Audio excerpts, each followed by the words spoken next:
and welcome to Leaders of Tomorrow, ET Now's flagship series that celebrates the undying entrepreneurial spirit of micro, small and medium enterprises. On the show today, the Leaders of Tomorrow MSME Connect initiative travels to Kochi to host a mentorship workshop for entrepreneurs. On Bright Sparks tonight, we feature Koo Sports, a new age sports education, training and technology company, and MVD Auto Components, a traditional manufacturing company that supplies parts to the biggest auto giants. So that's what we have in store for you tonight. Let's begin right away then with our Bright Sparks.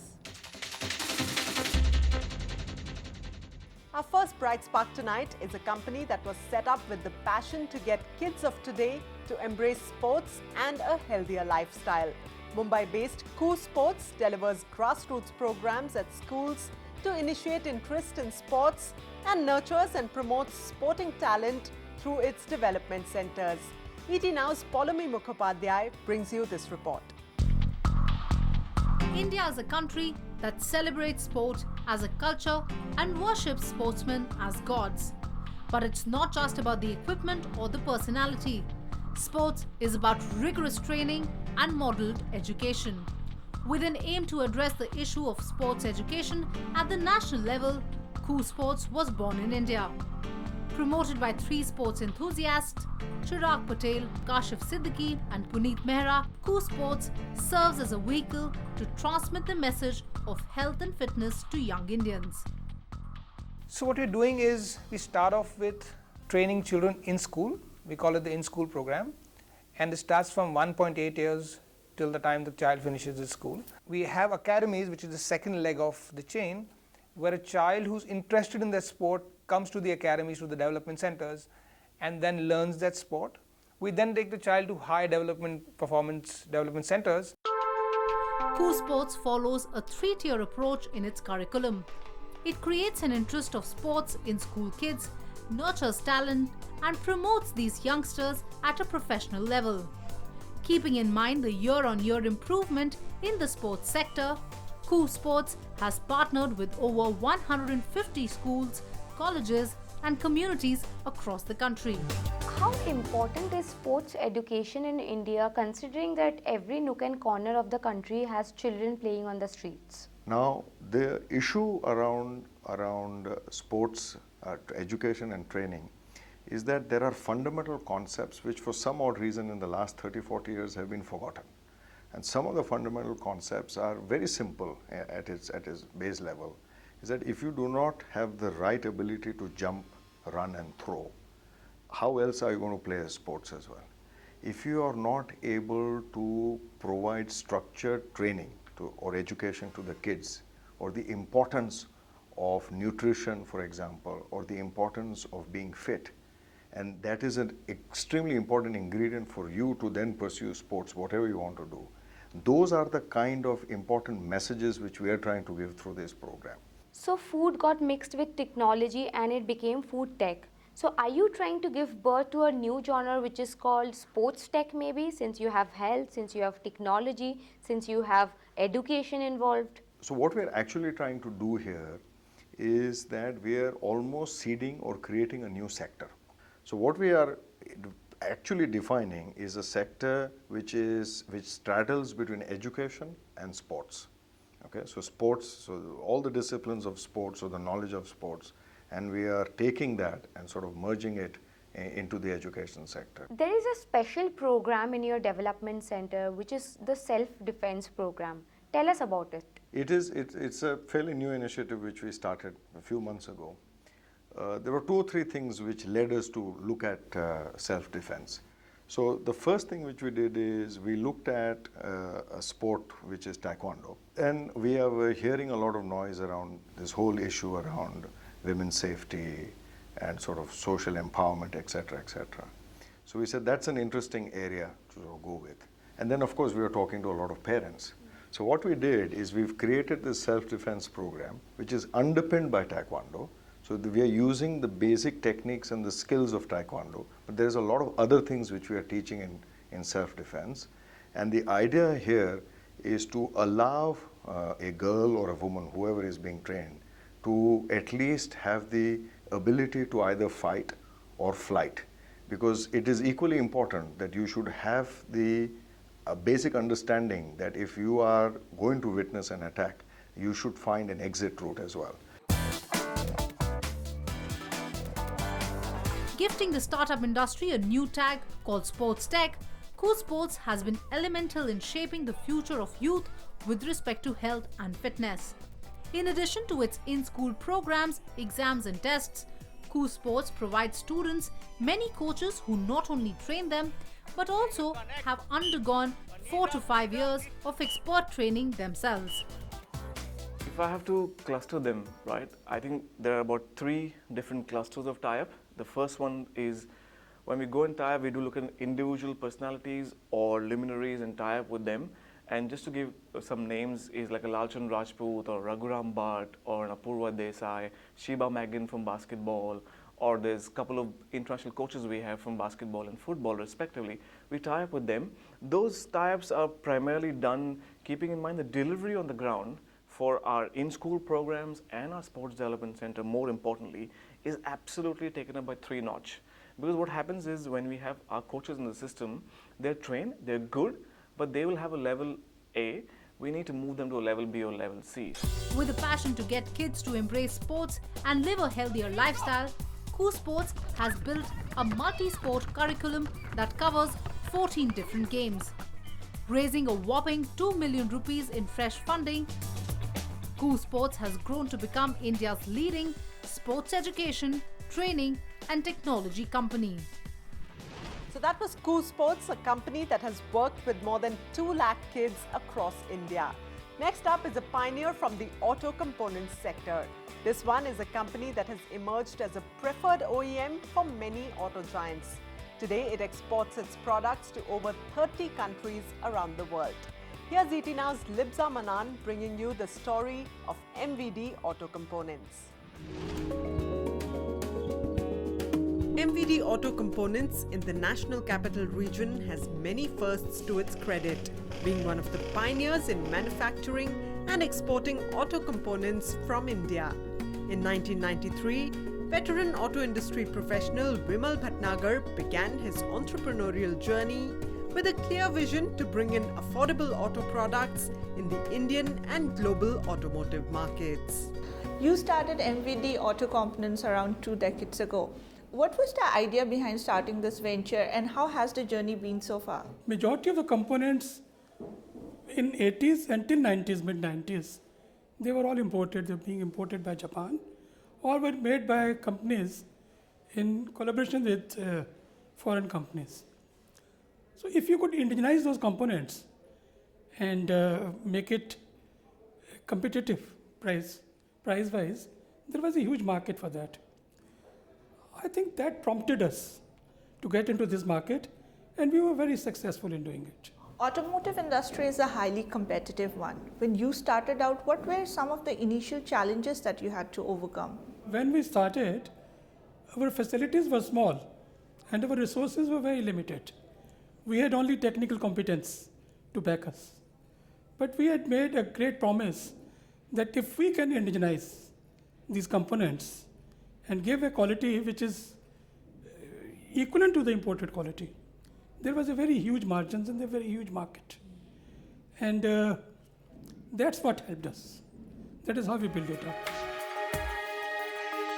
Today, MVD is into a comprehensive range of products that includes auto electrical switches, solenoids, sensors, glow plugs, relays, etc., catering to reputed commercial vehicle, passenger car, and other OEMs.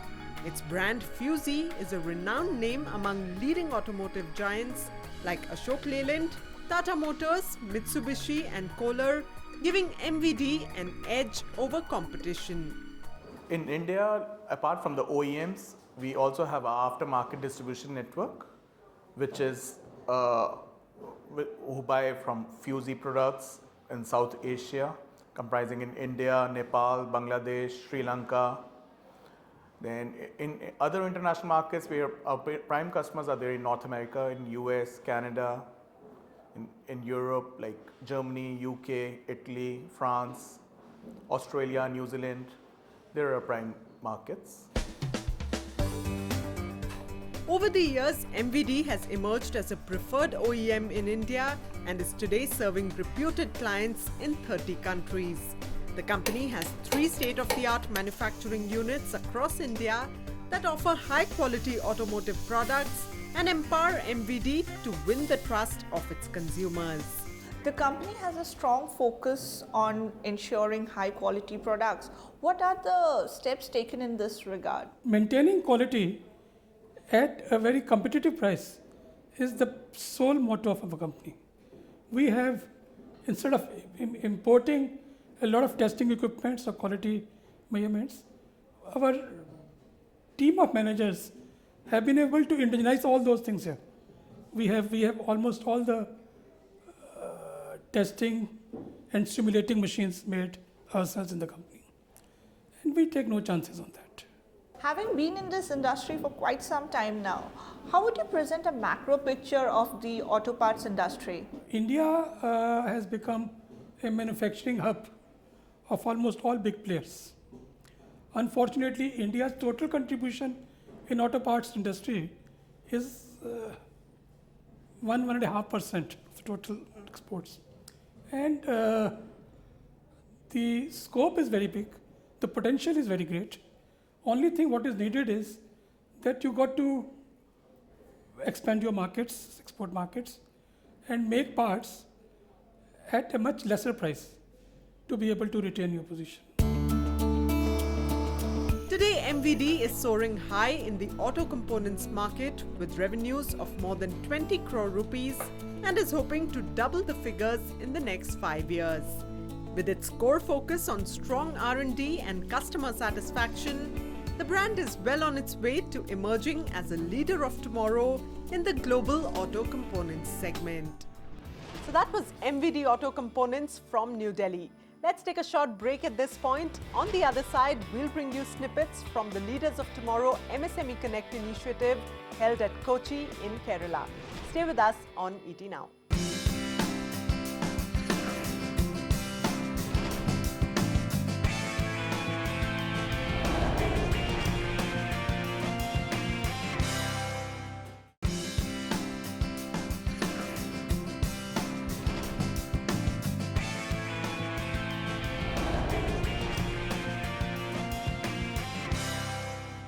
Welcome back to Leaders of Tomorrow, only on ET Now. Next up is our special segment called MSME Connect, an initiative where we host mentorship camps for entrepreneurs in various cities across India. The Leaders of Tomorrow MSME Connect initiative at Kochi in Kerala saw participation from diverse industry leaders who offered expert advice to local entrepreneurs. From manufacturing to digital transformation and finance, various speakers shared knowledgeable insights and interacted with Kochi's business community. Here are some snippets from that event. No country can become the world's best economy or something neglecting the MSMEs, or not neglecting, not if they don't nurture MSMEs, they don't go anywhere. Somebody, for the statistically minded people, MSME, the micro, is starting with the investment of 50 lakhs, small, medium enterprise, and then it goes up to 10 crores. Today, 10 crores is not something very big. Actually, we should have a relook at this definition, because very soon people will graduate out of this things.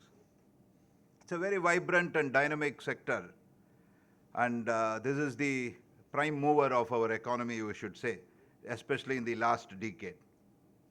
This is the engine, the power engine, and it contributes to the grassroots level economic growth, because the kind of places where the MSME is established, it's across the map. It's not in any city or something. They are found in rural places, even in high altitudes. There is a workshop there. They are spread across. And what kind of people they employ, it's not high educated IIM people or IIT people. It's people who are in that vicinity giving employment to not so highly educated people or underprivileged people. And so but employing nearly 60 million people under scope of even doubling this. 120 million people will be employed shortly in this, and with high exports. Nearly 25 to 30% of the exports come from the MSME sectors. With such high amount of thing, what has it done? It has helped in industrialization of the rural places and large employment to the underprivileged and low educated people, high contribution to the gross domestic production, and then export earnings. Today, really, there's a lot of talk about digital India, startup India. What's really a startup India? I mean, we've really been the land of entrepreneurs through MSMEs for many, many generations. So it's really nothing new for us. The second part is, how do you really build a brand in today's time and age? And I specifically want to focus on digital because that's the easiest way to start leveraging technologies which are available to build a brand. So two things really about, and to build a brand in the digital age is really about a mindset change more than investment or more than looking at large investments that are needed. So possibly that's the easiest and the shortest way to sort of come up and sort of win in your branding strategies. You possibly know already the obvious, websites, commerce, social, SEO, advertising. Those are things that you're already aware of. So I'm not going to get into, and this is not really about telling you how advertising works or how branding works. But these are really things to do. These are really, I have an X amount of resources. I'm going to put into building my website. I'm going to put into having a social media page on Facebook, Twitter. These are really things to do. But if you look at the companies, and if you look at some of these businesses, these I've taken as global examples. If you look at Google, there were search engines which existed before Google came in, right? I mean, it was not the first search engine that came out from Google. Red Bull entered in a category of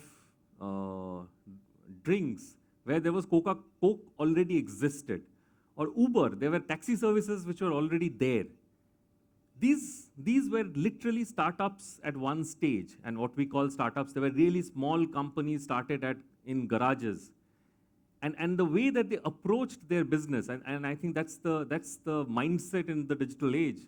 The way that you approach your business, it's about a way of doing things rather than things to do. Advertising, yes, it requires investment, but it's not really about advertising that you need. You need to have the mindset of, I want to build my brand. Digital, the word is so high, but one of the biggest things that you always talk about, one thing that we can clearly be proud about is we are world's second largest internet economy. Second largest means we've already beaten US, we are just behind China, and the moment Reliance Jio and all the optic fiber comes in, we should be equivalent to China in terms of number of people connected on the internet. And that number is, by the way, not small. The number is 40 crores. That means 1/3 of India's population is already on the internet, and that is equal to 70% of Europe's population, by the way, only on the internet, okay? And the third part, if you look at the mobile penetration in the country, mobile is more than 100 crores already. So you still have 60 crores more to go. But for you, the simple thing what I'd say is 40 crore people, someone is buying education, someone is buying services, someone is buying products, someone is buying music, someone is buying cricket. If you're not buying anything, you're just on Facebook looking at something, that also I say you're buying content because someone is advertising to you, okay? Everyone's buying in this whole 40 crore generation. And the number that we talk is not small, by the way. It started with 25,000 crore kind of business. E-commerce alone is talking about 9 lakh crore of that kind of business. And you're seeing all the kind of VC money coming in, targeting this kind of an audience. So what I'd like to just leave you here with is this is not small. And second thing that I want to say is if you are an SME and you also want to build a brand, there is a very nice opportunity available to go and tap into this, okay? So one more slide just to put your context. So what is this SME actually doing? In front of our eyes, we are seeing lots of stuff happening, by the way, okay? So in front of your eyes, you've seen people shopping from offline retailers now coming to online from Amazon, Flipkart. That's one thing that you see in front of you happening. The second thing, all of us are reading the newspaper more on the mobile than on the web. So web is also possibly going down and mobile is coming up. So people like publishing industries are in front of you going down, but the good guys in publishing have reinvented. So if you look at the Times of India group, they've tied up with Huffington Post, saying that I will be the future newspaper, okay? The gentleman before gave a very interesting example of a taxi, the Uber and the Ola. So I always say, there are two parts. Digital is a new economy which has come up. One is I want to resist it. The other I want to ride on it. You decide how you want to leverage this, because digital is not going away. We all have to go and sit on digital and possibly leverage it. In Kerala, if you want to start any project, you will not get license in one go. This also we questioned. See, I need to release the term loan, I need to sanction the term loan, he constructs the building, but to start the industry you will not give the license. They say that unless and until he completes, I will not be able to, even they doubt that. But I cannot release, the banker cannot release. So these are some of the issues which entrepreneurs, they have to take care. So what are the various facilities that one can aspire from the banking industry? See, for any whether it is a startup, whether it is a running industry or a services unit or a trading unit, you require working capital to take care of your working capital cycle, and you also require a term loan for creation of the assets. So this working capital, all banks, they will see the entire working capital cycle right from procurement of raw material and how many months you need to store this raw material, whether it is you have a just-in-time concept or the material is not available, or whether there is any transition time that minimum 1 month. So that is fully taken care of. And the work in progress, whether it is 1 day, 2 days, 3 days processing time, 1 week processing time, that is also part of your working capital cycle. You are all aware that there is an exclusive platform for SMEs to raise capital. So which means there should be a platform in which they will have to get listed. So National Stock Exchange, we have played a catalytic role in reforming the Indian securities market. And in our continuous endeavor to serve the industry, there is an exclusive platform which we have made for the small and medium companies and MSMEs to get listed. This particular platform is known as Emerge.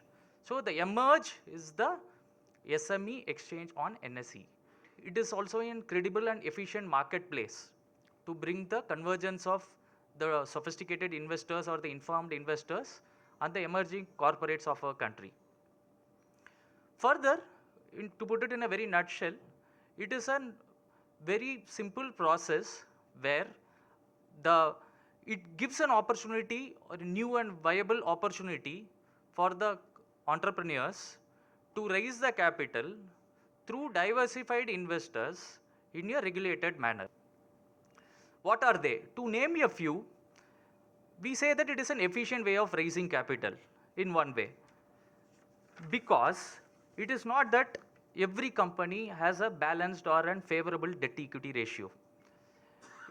I hope that every company is aware that there should be a favorable or balanced debt equity ratio in case if the debt equity ratio is more.